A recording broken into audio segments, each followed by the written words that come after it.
दोस्तों कोई कुछ भी कहे, मैं तो यही कहूंगा कि मजा आ गया। ये जो ड्रामा है मेरी जिंदगी है तू, जितना सीधा ये दिखता है, जितनी कॉमन इसकी ये कहानी लगती है कि यार ऐसी लव स्टोरीज तो हम कई बार देख चुके हैं और देखते रहते हैं, असल में वैसा कुछ भी नहीं लग रहा। धीरे धीरे तो मुझे अब यही चीज महसूस हो रही है। मैं पिछले 5-10 एपिसोड से यही सोच रहा हूं कि अब ये लोग शायद जरा सांस लेंगे, इस मुद्दे को खींचेंगे, लेकिन वैसा कुछ भी नहीं हो रहा। खैर अभी कुछ वक्त पहले इसके 2 नए एपिसोड मैंने देखे। अब टोटल 24 एपिसोड बाहर आ चुके हैं मेरे ख्याल से, और सच कहूं तो ड्रामा हर नए एपिसोड के साथ और ज्यादा इंटरेस्टिंग और ज्यादा एंटरटेनिंग होता जा रहा है। पिछले रिव्यू में मैंने कहा था कि आयरा ने कामयार से माफी नहीं मांगी, इतनी बड़ी गलतफहमी हो गई थी उनके बीच, लेकिन देखकर अच्छा लगा कि मेकर्स ने इनके बीच की इस गलतफहमी को इन नए एपिसोड में इतनी खूबसूरती के साथ क्लियर कर दिया। खूबसूरती को साइड पे छोड़ो, काफी जल्दी खत्म कर दिया ये जो कामयार का आयरा से नाराजगी वाला एंगल था। फिलहाल आयरा ने माफी भी मांगी और खुद कामयार के पास जाकर उसने शादी की बात भी छेड़ी, और ना सिर्फ उसने शादी की बात छेड़ी, उसने ये तक कह दिया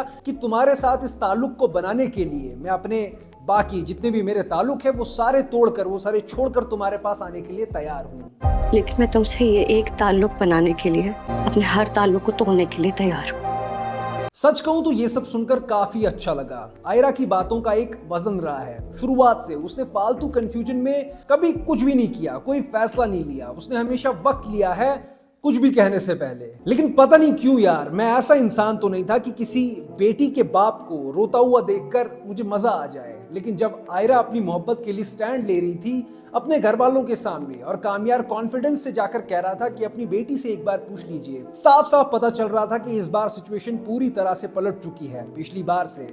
मुझे पूरी जर्नी वो याद आने लगी कि कैसे कामयार एक दिन अपने माँ बाप के साथ आया था रिश्ता मांगने और थप्पड़ खाकर वापस चला गया था, लेकिन अब फाइनली कम से कम इनके आपस में तो सॉर्ट हो गया। फिलहाल सच कहूं तो मुझे 1 मिनट के लिए भी आयरा के पेरेंट्स के लिए बुरा फील नहीं हुआ। मैं आपको बताता हूँ क्यों। उनके साथ में काफी वक्त से कनेक्ट कर नहीं पा रहा। जब कामयार की वीडियो का सच सबके सामने आया तो आयरा की मम्मी कहती हैं, हमें उसका भरोसा कर लेना चाहिए था, गलत किया हमने उस लड़के के साथ। मैंने कहा यार चलो कम से कम इनको इस बात का लिहाज तो है, इन्हें बुरा तो लग रहा है उसके लिए। अब इन नए एपिसोड में वो मुझे कहती भी दिख रही हैं कि अगर वो दूध से धुलकर भी वापस आ जाएगा मुझे फिर भी कामयार कबूल नहीं है। आयरा के वालिद भी सेम काफी कंफ्यूजिंग से कैरेक्टर हैं। वो पूछते हैं आयरा से कि कैसा है कामयार, जब उसका एक्सीडेंट हुआ था। उसकी मम्मी ने नहीं पूछा था उस टाइम पे, लेकिन वालिद साहब ने पूछा। मुझे लगा इनके दिमाग में कुछ चल रहा है कामयार के फेवर में, लेकिन कुछ ही वक्त बाद जब कामयार का जिक्र आया, अंकल जी आग बबूला हो गए कि उससे घटिया इंसान कोई है ही नहीं दुनिया में। अगर ऐसा है तो पहले शादी क्यों करवा रहे थे अपनी बेटी की उसके साथ, और कामयार की बेगुनाही का तो कोई सवाल ही नहीं है इनके जहन में। ऐसा क्या बदल गया कि अब कामयार एकदम से इनके लिए इतना बुरा बन गया। अब तो सच भी सबके सामने आ गया है। वो तो एक बार पहले भी नशे में इनके घर आया था और अंकल जी उसे खुद घर छोड़कर भी वापस आए थे। तब तो अंकल फिर भी राजी थे आयरा की शादी उससे कराने के लिए। तो अब ये मसला अंकल जी के लिए इतना बड़ा मुद्दा कैसे बन गया? तो ये बात कुछ बैठ नहीं रही।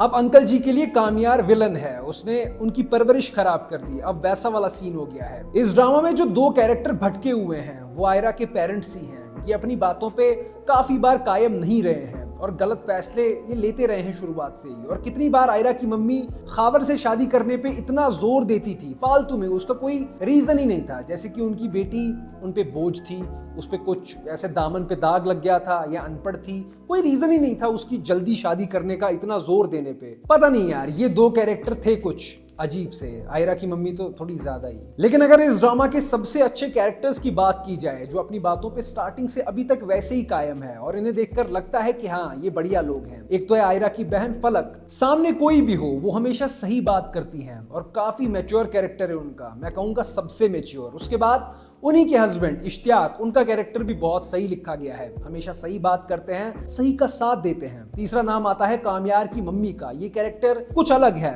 कुछ नया है उन कैरेक्टर से जो हम देखते आए हैं आज तक। एक अमीर माँ जिसे अपने बच्चे की गलतियां दिखती हैं, एकदम क्लोज टू रियलिटी। क्या हुआ, अमीर है फिर भी इंसान तो है। साथ ही साथ कामयार के वालिद साहब का भी नाम आना चाहिए, वो भी हमेशा सही सलाह देते हैं, बड़े क्लियर इंसान हैं। और साथ में ही आयरा की फ्रेंड और कामयार की दादी का भी नाम आना चाहिए। अच्छे कैरेक्टर्स हैं, सीधे हैं, सच्चे हैं, अच्छे हैं। बाकी मेरे दोस्तों, इतिहास गवाह है, जिस बंदे से ज्यादा दिल लगता है वही आखिर में दिल तोड़ता है। कामयार आयरा से शादी तो कर रहा है, लेकिन उसके इरादे मुझे बिल्कुल भी नेक नहीं लग रहे हैं। वो पक्का शादी के बाद उसे बहुत ज्यादा सताएगा, बहुत तंग करेगा, टॉर्चर करेगा, और उस वक्त आयरा के लिए अपने घर के दरवाजे भी बंद हो चुके होंगे। तो ऐसा लग रहा है कि इस शादी की कीमत आयरा को झुकानी पड़ेगी, और आयरा की फील्डिंग मुझे फिलहाल सेट लग रही है। मैं अगर अपनी बात करूं तो मुझे तो ये सब देखना बिल्कुल भी अच्छा नहीं लगेगा। ठीक है, मैं कोई एक्साइटेड नहीं हूं अब ऐसा कुछ देखने के लिए कि कामयार आयरा को परेशान करेगा, और मैं चाहता हूं कि ऐसा ना हो, लेकिन लग तो ऐसा ही रहा है कि फील्डिंग सेट है। कितनी अजीब सी बात है ना कि ये 5-10 कैरेक्टर आपस में ही लड़ रहे हैं, आपस में ही रूठ रहे हैं, आपस में ही साजिशें बना रहे हैं, और हम बैठकर ये चीज डिस्कस कर रहे हैं। इसके पीछे का सबसे बड़ा रीजन मैं आपको बताता हूं। इस ड्रामा को जो चीज 70% चला रही है वो बिलाल और हानिया की लाजवाब केमिस्ट्री है। जब इनके वो हॉस्पिटल वाले सीन्स में देख रहा था तो मुझे इतना अजीब और इतना अच्छा लग रहा था साथ साथ में कि मैं एक्सप्लेन नहीं कर सकता। अब मैं एक्सप्लेन इसलिए नहीं कर सकता क्योंकि वो इनकी स्किल है, पता नहीं क्या फील करा देते हैं ये लोग। इन दोनों की इस कमाल की केमिस्ट्री के बिना ये ड्रामा एक नॉर्मल ड्रामा बन के रह जाता अगर इसमें कोई और होता। इस ड्रामा के मेकर्स जो अब करने वाले हैं उससे अच्छा है कि इन दोनों की शादी के बाद हमें दिखा दो कि ये दोनों खुश हैं, सभी लोग मान गए, और ड्रामा को खत्म कर दो, वो ज्यादा बेहतर रहेगा। अब अगर आप लोग इनकी शादी के बाद इनकी लड़ाई दिखाओगे, इनका झगड़ा दिखाओगे, इनके माँ बाप इनसे रूठे हुए हैं, तो उससे क्या होता है, पिछली जो भी मेमोरी है हमारी, जो भी अच्छे मोमेंट्स हैं, वो इंसान भूल जाता है, वो वॉश आउट हो जाते हैं। और जब हम इस ड्रामा के बारे में याद करेंगे तो हमें ये आखिरी के 5-10 एपिसोड याद आएंगे, और शायद हम कहने पे मजबूर हो जाएंगे कि यार अजीब ड्रामा था, उतना बढ़िया भी नहीं था, जब 1 साल के बाद हम इसके बारे में बात करेंगे। जैसे इश्क मुर्शिद ड्रामा के लास्ट के कुछ एपिसोड मुझे बिल्कुल भी अच्छे नहीं लगे थे, उसका एंड काफी खराब था। तो अब जब मैं उस ड्रामा के बारे में बात करता हूं तो मैं ऐसा नहीं बोल पाता कि वो एक कंप्लीट ड्रामा था। तो मैं चाहता हूं कि जिस तरह से ये ड्रामा शुरू हुआ था, जिस तरह से ये ड्रामा अभी तक चलता आया है, इसी फ्लो में कुछ मेकर्स कमाल करके दिखा दें, और अभी तक अच्छा कर रहे हैं लोग। जो मैं एक्सपेक्ट कर रहा था, इन लोगों ने मुझे काफी बार गलत साबित किया है। तो मैं चाहता हूं एक बार फिर से ये लोग मुझे गलत साबित करें और बढ़िया तरीके से खत्म करें ये लोग इस ड्रामा को। बाकी दोस्तों, आप लोग बताओ आपके क्या ख्यालात हैं इस ड्रामा को लेकर। कमेंट सेक्शन में हमारे साथ ये सभी चीजें जरूर शेयर कीजिएगा। आपके ओपिनियंस हमारे लिए बहुत कीमती हैं, बताइएगा। बाकी हमारी मुलाकात दोबारा जरूर हो सकती है अगर आप लोग सब्सक्राइब कर दें हमारे चैनल को, वरना मैं खो जाऊंगा इस भीड़ में। ठीक है, बाय।